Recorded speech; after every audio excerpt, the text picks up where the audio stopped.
नीला रंग आया आज तो, क्या बात है। कलर चेंज कर दूं, ये रखो हैं? बताओ बताओ बताओ बताओ बताओ, कलर चेंज करूं या फिर ये रखूं? ये ना अच्छा लग रहा है ब्लू ब्लू से, क्योंकि हाँ।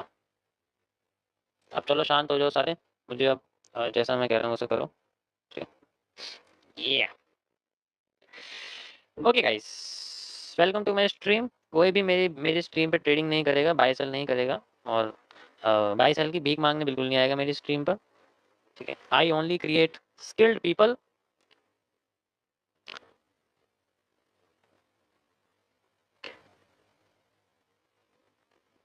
ओके, सो अब हमारे पास आज आपका टॉपिक है एमएमसी फेज 6।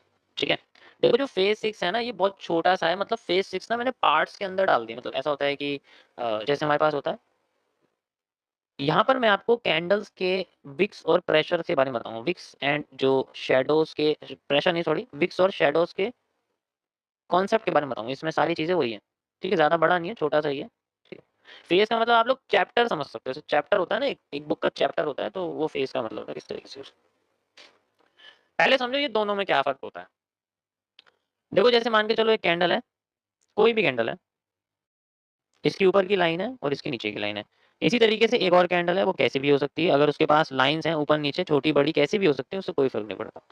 लेकिन अगर एक कैंडल ग्रीन है, ठीक है, और जो दूसरी कैंडल है वो रेड है, तो दोनों में ये फर्क होता है कि जो ग्रीन कैंडल की ऊपर की लाइन होती है उसे हम लोग विक कहते हैं। मैंने बहुत बार तुम्हें बताया हुआ है। ठीक है, लेकिन जो रेड कैंडल की ऊपर की लाइन होती है ना, उसको विक नहीं कहते। ठीक है, रेड कैंडल की नीचे की लाइन को हम लोग विक कहते हैं। ठीक है, जैसे एक मोमबत्ती होती है ना भाई, मोमबत्ती अगर है तो उसके ऊपर का जो लाइन होती है उसे हम लोग क्या बोलेंगे? बत्ती बोलेंगे, जो जलती है। ठीक है, इसी तरीके से जो ग्रीन कैंडल का नीचे की लाइन होती है उसे हम लोग बोलते हैं शेडो। ठीक है, ऐसे बोल रहे हम तो शेडो। इसी तरीके से रेड कैंडल की ऊपर की लाइन होती है शेडो, क्योंकि रेड कैंडल जो होती है ना वो मार्केट में उल्टी लटकी रहती है, इस वजह से इसको हम लोग बोलते हैं। अब ये कैसे काम करती है, पहले ये समझो कि ये काम कैसे करती है। हमें समझ में कैसे आएगा कि जो विक है, हमें देखना किस तरीके से। आज मतलब मैं अगर तुमसे बोलता हूँ कि बुलिश प्रेशर आ रहा है, तो एक्चुअल में वो किस कैंडल के अंदर होता है? ठीक है, अभी मैं अगर आपसे बोलूँ कि बेयरिश प्रेशर आ रहा है, तो वो एक्चुअल में किसके अंदर है? क्या वो ग्रीन कैंडल के अंदर है, या वो रेड कैंडल के अंदर है, या वो दोनों में से किसी में भी नहीं है? ऐसी भी पॉसिबिलिटी है कि किसी भी कैंडल के अंदर हो सकता है कि प्रेशर ही ना हो।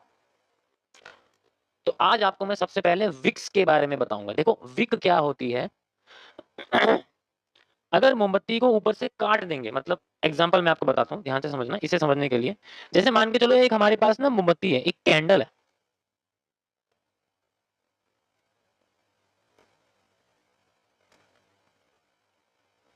ये हमारे पास एक दिवाली की कैंडल है, एंड इसके अंदर एक ना बत्ती होती है, इसको हम लोग बोलते हैं विक। ये तुम जानते हो। अब मुझे एक बात बताओ कि क्या इस मोमबत्ती को जलाने के लिए इसके जो अंदर की लाइन होती है, ये बिल्कुल अंदर तक रहती है, और इसके आप नीचे देखोगे ना तो वो ऐसे घूमी हुई रहती है। नीचे से अगर उठा के देखोगे तो ऐसे घूमी हुई रहती है। तो जलाते किस चीज को? नीचे से जलाते हो, ऊपर से जलाते हो? और जब ऊपर से जलाते हैं तो कैंडल ऊपर से नीचे होने लग जाती है ना, छोटी होने लग जाती है ना, वो और छोटी होने लग जाती है। वो जलती रहती है लेकिन वो छोटी होने लग जाती है। वो ऊपर से छोटी होती है, इसका मतलब उसका जो रियल प्रेशर है वो ऊपर से पड़ता है। तो जिस कैंडल के ऊपर की लाइन लाइन को हम लोग विक कहते हैं, उसमें ऊपर से प्रेशर माना जाता है, नीचे से नहीं माना जाता। तो अगर मैं हैमर के बारे में, ग्रीन कलर की कैंडल है आपके सामने, ठीक है, और उसकी लाइन ऊपर की साइड बनी हुई है, तो ये तभी छोटी होगी जब इसकी ऊपर से जो चीजें हैं, ठीक है, जो ऊपर से जो चीजें हैं इसकी, वो अपने आप को कैसे लेके जा रही हैं? ये जो कैंडल है वो अपने आप को ऊपर से छोटी करती है, इसलिए वो नीचे आती रहती है, ऐसे हो जाती है। इसी तरीके से रियल कैंडल काम करती है। ठीक है, देखो अगर बफरिंग हो रही है तो आप पीछे चले जाओ 4-5 सेकंड, वो हो रही है क्योंकि सैटरडे संडे का टाइम है, लोड पड़ रहा है, हर जगह लोड हो रहा है, वो हर नेटवर्क में हो रहा है, मैंने चेंज करके देख लिया। ठीक है, ठीक हो जाएगा, कोई इशू नहीं है, ठीक हो जाएगा। ठीक है, आप ठीक है?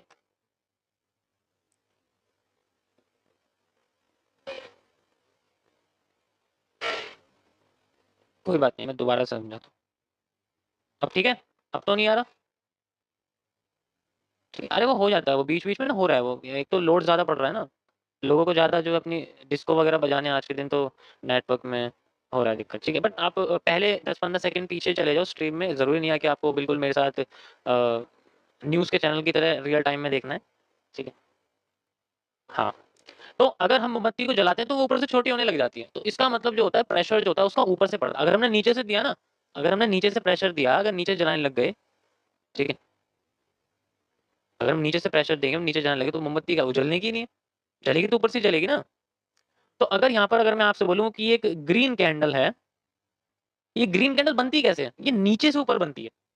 भाई ग्रीन कैंडल नीचे से ऊपर बनती है, और अगर हमने इसको धक्का देके नीचे कर दिया, यानी कि इसमें इसको ऊपर से जला दिया, यहाँ से यहाँ तक जला दिया, इसका वैक्स निकाल दिया, तो इसके अंदर का एरिया बचेगा एक शैडो वाला एरिया। समझ आया? यानी कि इसमें ऊपर से प्रेशर आ रहा है, ये और भी ज़्यादा छोटा होता चला जाएगा। जैसे-जैसे इसमें प्रेशर बढ़ेगा, जैसे-जैसे इसकी बत्ती जलती जाएगी, ये और भी ज़्यादा छोटा होता चला जाएगा, और भी ज़्यादा छोटा होता चला जाएगा, और भी ज़्यादा छोटा होता चला जाएगा। That is how the bearish pressure works on the candle. जितनी छोटी इसकी बॉडी होगी, उतना ज़्यादा मार्केट में ग्रीन कैंडल बेयरिश मूव को दर्शाना शुरू करेगी when they are on the top of the market. Maybe हम कह सकते हैं कि किसी रेजिस्टेंस ज़ोन पर अगर ये चीज़ें हो रही हैं। दूसरी भाषा में हम इसको, आपको पता ही है कि हम लोग इसको लिक्विडिटी स्वैप भी बोलते हैं, ठीक है? लेकिन मैं अभी लिक्विडिटी के कॉन्सेप्ट पे बात नहीं कर रहा, मैं आपको अभी कैंडल्स के विक के बारे में बताऊँ। समझ आया? यहाँ तक समझ आया सबको? पहले बताओ मुझे।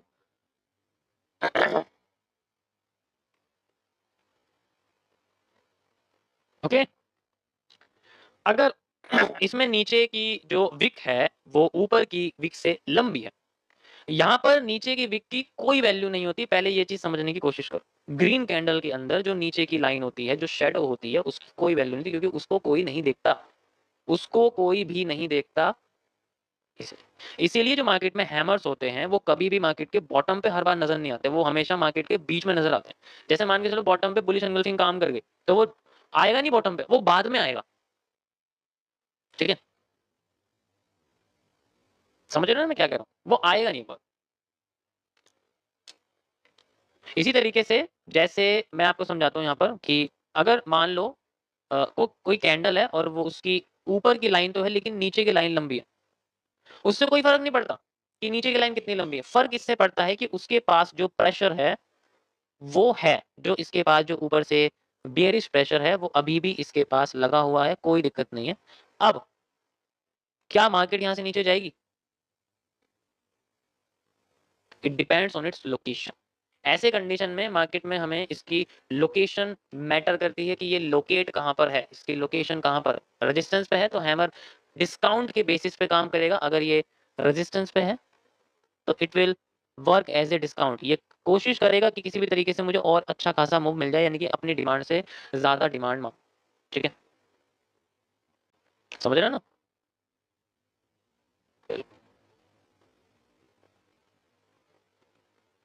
अब इसी तरीके से अगर इसकी लाइन सेंटर हो जाए, इस तरीके से हो जाए, ठीक। अगर ये ग्रीन कलर, अब तो मैं स्पिनिंग टॉप के एक्यूरेट क्रिएट बताता हूँ। अब मैंने तुमसे बोला था कि स्पिनिंग टॉप जो होता है वो डुअल डायरेक्शनल होता है, लेकिन अगर उसका कलर के बेसिस पे मैं बात करूंगा ना, तो वो डुअल डायरेक्शनल नहीं होगा। ठीक है? वो डुअल डायरेक्शनल नहीं होने वाला। वो डिपेंड करेगा अपनी लाइन के ऊपर। वैसे दोनों लाइन सेम है, लेकिन प्रेशर तो ऊपर का है ना, ऊपर का कंसिडर करते हैं ना प्रेशर, तो हम लोग 80% कंडीशन में नीचे की साइड क्लोजिंग करती है मार्केट। समझ में आ रहा है ना क्या? ऐसी तरीके से रेड कलर का। तो विक्स में जब भी हम लोग बात करते हैं, मार्केट में जब भी ऐसा कुछ होता है, तो बेसिकली वो अपने आप को छोटा करने लग जाती है। मतलब जैसे ऊपर जा रही है, तो आपने देखा होगा कुछ ऐसी सिचुएशन वो क्रिएट करती है, जस्ट लाइक जैसे ऊपर जा रही है, कोई दिक्कत नहीं है। अब उसमें क्या होता है कि जो उसकी बॉडी है वो धीरे-धीरे करके नीचे कम होती है, ऊपर लंबी होने लग जाती है, और बॉडी डिके होने लग जाती है ऊपर से। इस तरीके से उसकी बॉडी छोटी हो जाती है, उसकी लाइन लंबी हो जाती है, एंड देन अगर मार्केट चाहे तो वो पहले अपने आप को नीचे लेके जाती है इस तरीके से एकदम, और फिर बाद में अपने आप को नीचे लेके आती है, फिर ऊपर जाती है, फिर ऊपर जाती है, फिर ऊपर जाती है, फिर एकदम नीचे लेके आ जाती है। ठीक है? इस कंडीशन में वो इस तरीके से काम करती है, क्योंकि अगर उसकी बॉडी उसकी शैडो से छोटी होती जा रही है और छोटी होती जा रही है और छोटी होती जा रही है, इसका मतलब यही है कि कैंडल बहुत तेज़ी से जल रही है ऊपर से। इसका मतलब ऊपर से प्रेशर आ रहा है। ऐसा कई कई सारी कैंडल के साथ होता है, तो मूव बहुत अच्छा आ जाता है। मूव जो होता है वो बहुत अच्छा आ जाता है मार्केट का। इसी का सेम रेड कैंडल के साथ होता है, उसको मुझे समझाने की ज़रूरत बिल्कुल भी नहीं है, उसमें बॉटम का हिस्सा मैटर करता है। उसमें बॉटम का हिस्सा मैटर करता है, टॉप का हिस्सा मैटर नहीं करता। अगर मैं बोलूँ बुलिश प्रेशर तो समझो hanging man with a marubozu is one of the most powerful pattern in the world. एक बुलिश पैटर्न होता है अगर एक हैंगिंग मैन बॉटम पे बना हुआ है और उसके साथ एक मारुबोजू, तो आप समझ सकते हो मैंने बोला आपको रेड कैंडल की बॉटम पे वीक होती है, तो इसके यहाँ पर बुलिश प्रेशर को यहाँ इंडिकेट किया जाता है। ठीक है, समझ आ रहा है ना मैं क्या कह रहा हूँ? वो बुलिश प्रेशर को इंडिकेट करता है। रेड कैंडल में ऊपर से कोई प्रेशर नहीं होता, कोई मतलब नहीं ऊपर के प्रेशर का, लेकिन अगर वो किसी मारुबोजू के साथ है तो वो एक बुलिश एंगल्फिंग का पैटर्न बनाती है, बहुत पावरफुल होता है। अब यहाँ पर एक कंडीशन क्रिएट होती है कि अब ये बुलिश एंगल्फिंग कैसे फेल होगी। मैंने इसके बारे में नहीं बताया तुम्हें अभी तक। मैं हर बार ये वर्ड यूज करता हूँ कि अगर हैंगिंग मैन मारुबोजू के साथ बन जाता है तो वो सबसे पावरफुल बुलिश एंगल्फिंग का पैटर्न बनता है, लेकिन आज मैं आपको बताऊंगा कि सबसे कमजोर वो कब बनता है, कमजोर कब हो जाता है वो, मतलब फेल कब होगा। अब मैं इसके बारे में बात करूँ, उसकी फेलियर के बारे में बात करूंगा। ठीक है, फेल वो तब होगा अगर उसके जो मारुबोजू है, ये तो हमारे पास हैंगिंग मैन है, अगर जो उसका मारुबोजू है वो ऊपर से गल जाए, टिके हो जाए। ठीक है, ऊपर से गल जाए। अब इस कंडीशन में ये पावरफुल एरिया नहीं है।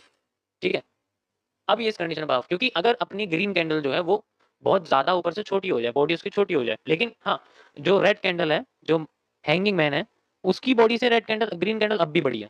इसका मतलब एंगल्फिंग तो दिख ही रही है, लेकिन एक्चुअल में ये एंगल्फिंग रियल नहीं है। एक्चुअल में ये एंगल्फिंग रियल नहीं है।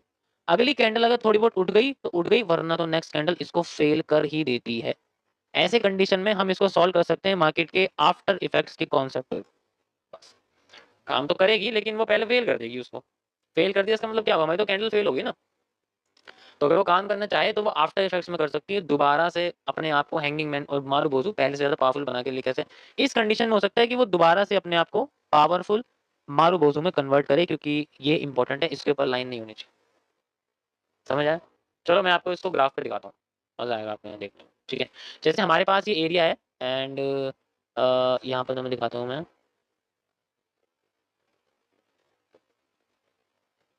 फर्क दिखाता हूँ तुम्हें, फर्क। You can see hanging man with a marubozu. This is known as the stuffed candle. ठीक है, stuffed candle।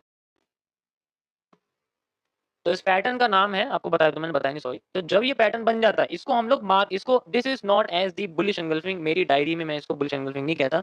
इस पैटर्न का नाम है स्टफ्ड कैंडल्स।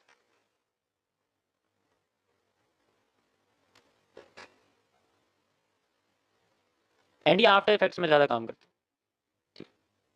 समझ आया? इनका नाम होता है स्टफ्ड कैंडल। मैं आपको दिखाता हूँ इसमें सिर्फ ग्रीन कैंडल की जो विक है उसके बेसिस पे कितना बड़ा धोखेबाजी हो जाती है। आप देखो देखो, फेल करते ही मार्केट अपने आप को ऊपर लेके चली गई। बुलिश एंगल्फिंग ही आई है, लेकिन अगली बार देखो वो कैसी आई है।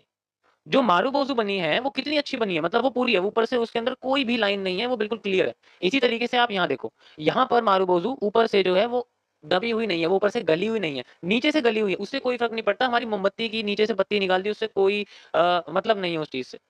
और वो जो ग्रीन कैंडल, वो रेड कैंडल है, वो अब शूटिंग स्टार बन गया, वो फिर भी यहाँ पर हमारे लिए काम करेगा, क्योंकि वो पहले काम कर चुका है। यहाँ पर सारा फोकस अब मारुबोजू के ग्रीन कैंडल के ऊपर की विक के ऊपर डिपेंड करता है। ठीक है, this is called the failure of A bullish engulfing pattern. ये बुलिश एंगल्फिंग पैटर्न कब फेल होता है, ये उसका एक तरीका है, किस तरीके से वो फेल होकर हमें दिखाता है। इसी तरीके से आप यहाँ देख सकते हो, ये देखो कितना बढ़िया हैंगिंग मैन है, लेकिन ऊपर से कैंडल को जला दिया गया है, मार्केट अपने आप को नीचे। ठीक है, इसी तरीके से तो वैसे भी ये डिस्काउंट पे बनी हुई है, ज्यादा ऊपर भी चलिए आप देख सकते हो, इस वजह से तो फेल करेगी, फिर वो अपने आप को लेके जाने की कोशिश करेगी। एंड वी हैव ए, तो एक रियल मारुबोजू कैसी होती है इस तरीके से पता लगेगा आपको, और साथ के साथ कह सकते हो कि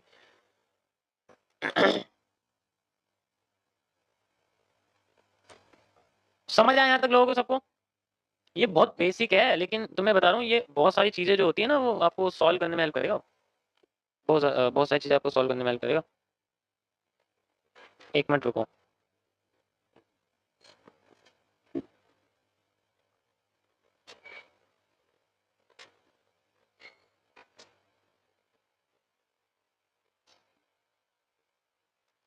ओके, साउंड आ रहा है मेरा?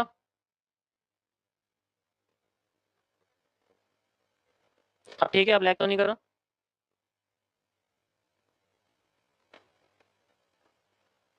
देखो मैं पता है मैं तुम्हें एक बात बताता हूँ, होता क्या है कि ना कैंडल्स के कॉन्सेप्ट के अंदर ना जो है, जो फेल्योरिटी है, वो बहुत ज़्यादा होती है। मतलब हमें अपने आप को बचाना सबसे पहले सीखना पड़ेगा। अ, मतलब ऐसा होता है कि अगर हम बचाना सीख जाएँगे ना, तो हमें ये पता लग जाएगा कि हमें असली जो एरिया है वो कैसे पता लगेगा। हमें सारे गलत एरिया को ढंग से समझना पड़ेगा कि क्या गलत है, जभी तो बचेंगे हम उसमें लगाने के लिए। जो सही है वो तो पता ही है सबको भई सही है। जो गलत है उसको पहले हमें आइडेंटिफ़ाई करना पड़ेगा, वो ज़्यादा इम्पोर्टेंट है। इसलिए मैं तुम्हें इसी में गलत के बारे में बता रहा हूँ। अब जो दूसरा कॉन्सेप्ट है वो सुनो ध्यान से, वो किस तरीके से काम करता है। यहाँ तक सबको समझ में आ गया, क्लियर हो गया ना बिल्कुल?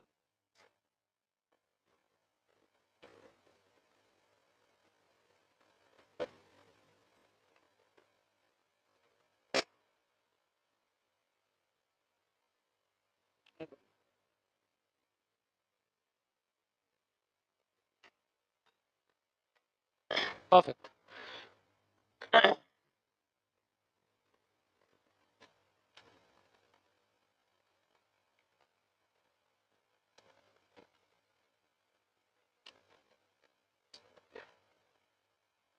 ठीक है?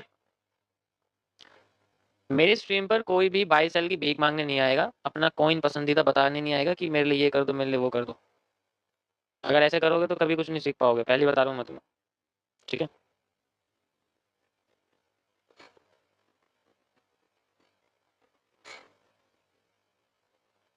यस।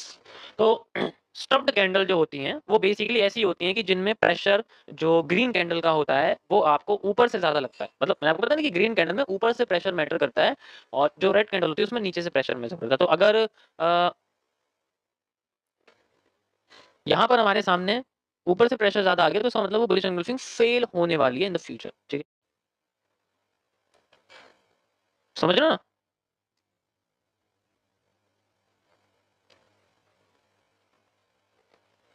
अब समझो तो मैं दूसरा कॉन्सेप्ट बताता हूँ इसी के बेसिस पे, एक नए कैंडलस्टिक पैटर्न के बेसिस पे। अब नया कैंडलस्टिक पैटर्न समझो क्या होता है? ध्यान से समझो, ठीक है? होता क्या है कि अगर हम लोग अब शैडोज़ की बात करें, विक्स का तो यही कॉन्सेप्ट है। अब आपको दुनिया की सारी कैंडल अगर दिखेंगी, उनमें सबसे इम्पोर्टेंट तो बुलिश एंगल्फिंग ही होती है, लेकिन ठीक है। यहाँ मैं आपको बताने वाला हूँ दूसरा शैडोज़ के कॉन्सेप्ट की वजह कि हमें शैडोज़ कैसे पता लगेगी, ये होता क्या है। अभी मैं आपको ग्रीन कैंडल के बारे में बताऊँगा।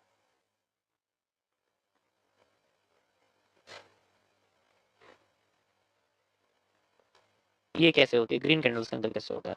तो जो इनकी लोअर लाइन होती है, जो लोअर लाइन होती है उसको हम लोग क्या बोलते हैं? शैडो बोलते हैं। ये मैंने तुम्हें बता ही दिया अभी।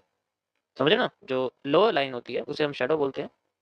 अब भाई जिसको नेटवर्क इश्यू लग रहा है मैं अभी कह रहा हूँ पीछे चले जाओ, 10-15 सेकंड पीछे चले जाओ, वहाँ कोई दिक्कत नहीं होगा। ठीक है? अब ऐसे यहाँ पर एक कैंडल बनी हुई है और ये एक रेड कैंडल है हमारे पास।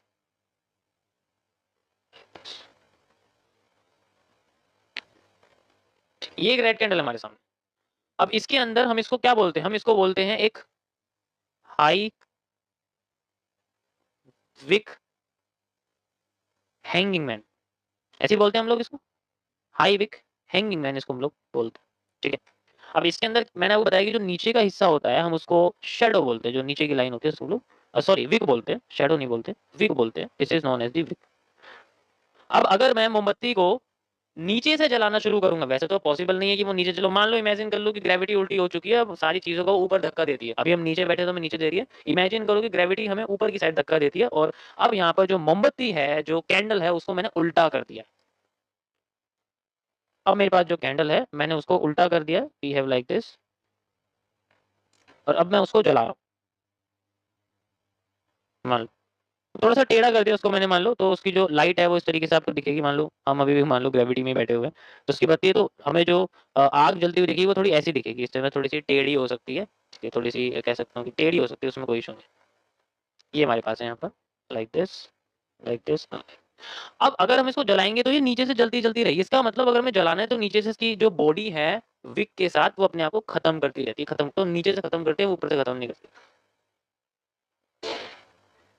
समझ रहे हो? नीचे से खत्म करती रहेगी, ऊपर से जो है खत्म नहीं करेगी। इसी तरीके से रेड कैंडल्स होती हैं, वो अपने आप को नीचे से खत्म करती हैं और नीचे से ही बढ़ाती रहती हैं।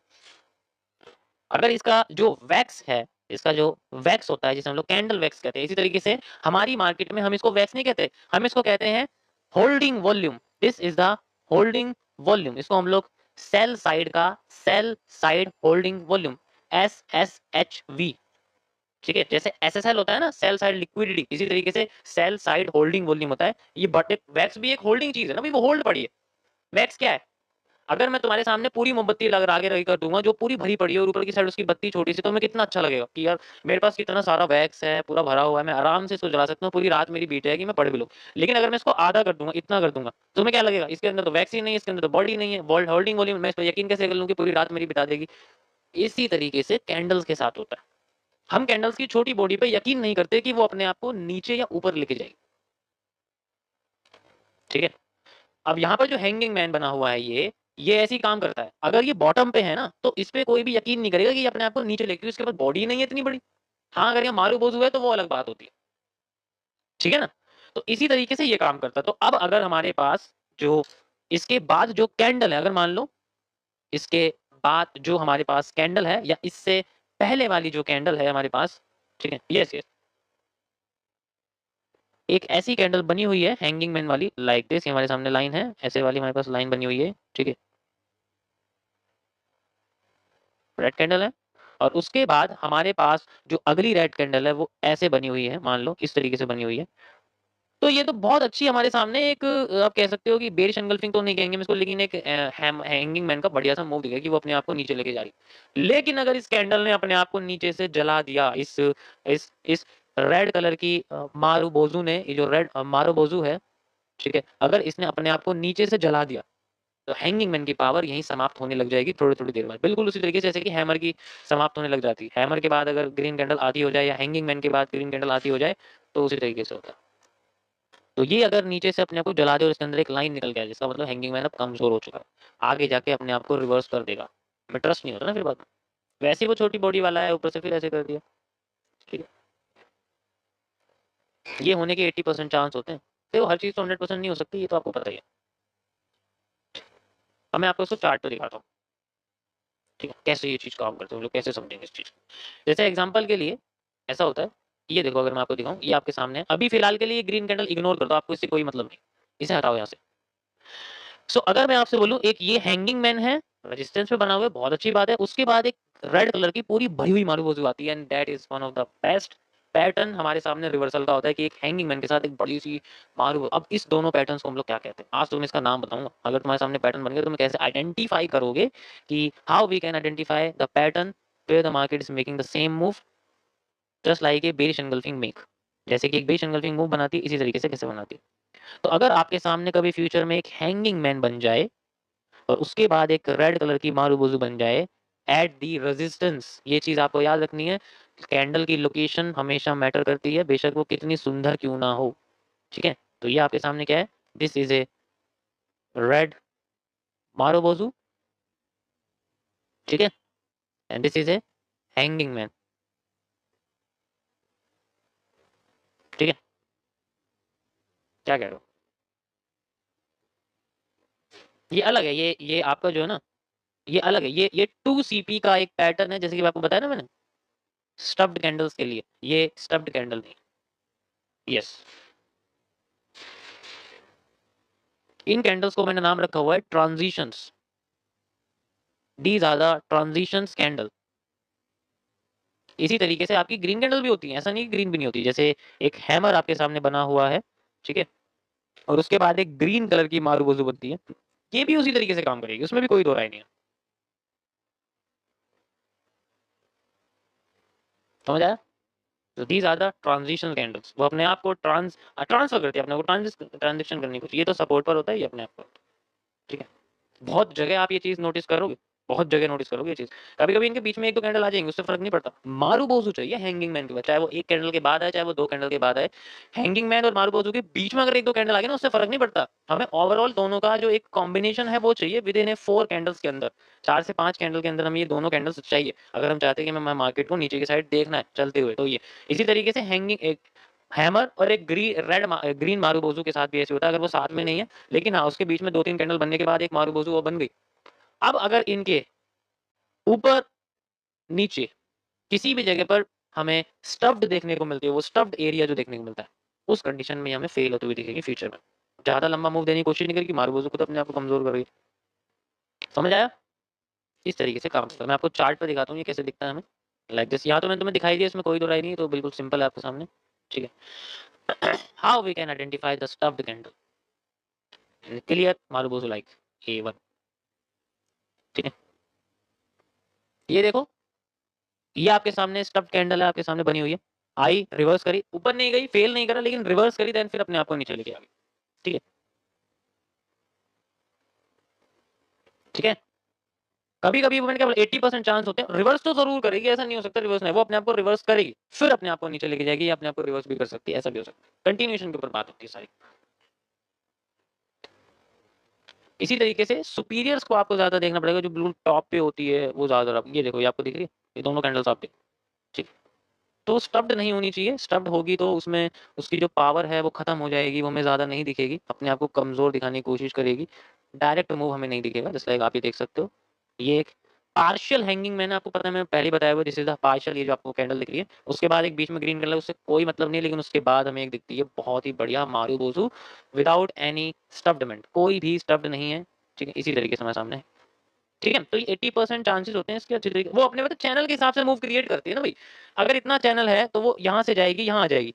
अगर इतना चैनल है तो यहाँ से जाएगी, यहाँ आ जाएगी, तो डिपेंड करेगा। जैसे यहाँ देखो, यहाँ पर आपके सामने जो चैनल है वो इतना बना हुआ है, तो वो क्या करेगी, वो अपना मूव भी तो उस हिसाब से देगी। Hanging man, marubozu and move, ये जो मूव है वो अपने चैनल के हिसाब से दे रही है। ठीक है, जो मूव है वो अपने चैनल के हिसाब से दे रही है। ऐसा नहीं है कि वो अंधाधुंध मूव दे देगी, वो ब्रेकआउट वाला कॉन्सेप्ट नहीं बता रहा मैं आपको बस विक्स के बारे में बता दूं कि किस तरीके से विक्स और शेडोज हमारी कैंडल्स को समझने में हेल्प करती है। समझ आया सभी को? सो गाइस, ये दोनों आपके कैंडल्स के नाम है, डिपेंड ऑन लोकेशन, बिल्कुल सही बोला। पहला आपके सामने ऐसा बनता है, like this, and the next second है आपके सामने ये। ठीक है, these are the stuff candles. इनमें बेरिस प्रेशर, और साथ ही साथ किस तरीके से, जैसे मोमबत्ती पिघलती है तो हमें कैसे पता लगता है कि इसमें प्रेशर आ रहा है, बहुत इंपॉर्टेंट चीज है। इसी तरीके से आपकी रेड वाली जो मोमबत्ती होती है वो कैसे नीचे से पिघलती है, वो आपके लिए। And how we called it, we called them transition candles. समझ आया सबको? गाइस, ये था आपका पहला टॉपिक फेज 6 का, which are based on the wicks and shadows.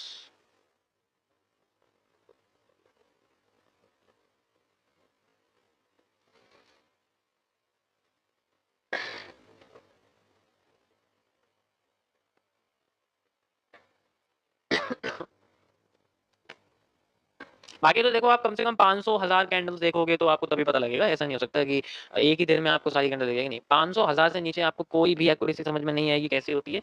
इसलिए मैं आपको बता रहा हूँ, लोकेशन हमेशा मैटर करेगी, सप्लाई डिमांड हमेशा मैटर करेंगे, वो तो हमेशा यूज ही होंगे, बिना उनके कुछ नहीं हो सकता। ये उनके एरिया पर बनने वाली कैंडल्स होती हैं। जैसे कि जैसे मैं आपको बोल रहा हूँ कि मैं सपोर्ट की बात करूँ या फिर मैं रीटेस्टिंग की बात करूँ, तो रीटेस्टिंग पे अगर हमें एक हैमर और साथ में एक स्टब्ड मारूबोजू दिख जाए ग्रीन कलर, इसका मतलब वहां पर हमें फेक रिवर्सल देखने को मिलेगा। ऐसे पता लगता है फेक रिवर्सल के बारे में। जैसे मैं आपको बताता हूँ कि यहाँ में आधी रिटेस्टिंग क्यों दिखेगी और यहाँ में पूरी रिटेस्टिंग, या आधा रिवर्सल मिनी रिवर्सल क्यों दिखेगा, पूरा रिवर्सल क्यों दिखेगा, ये सिर्फ इन कैंडल्स के बेसिस पे होता है। अब मैं एक एक कैंडल समझाऊंगा तो आपको वो समझ में नहीं आएगा, इसलिए टॉपिक समझा दिया, अब आप उसको मिक्स कर सकते हो उनके साथ। ठीक है।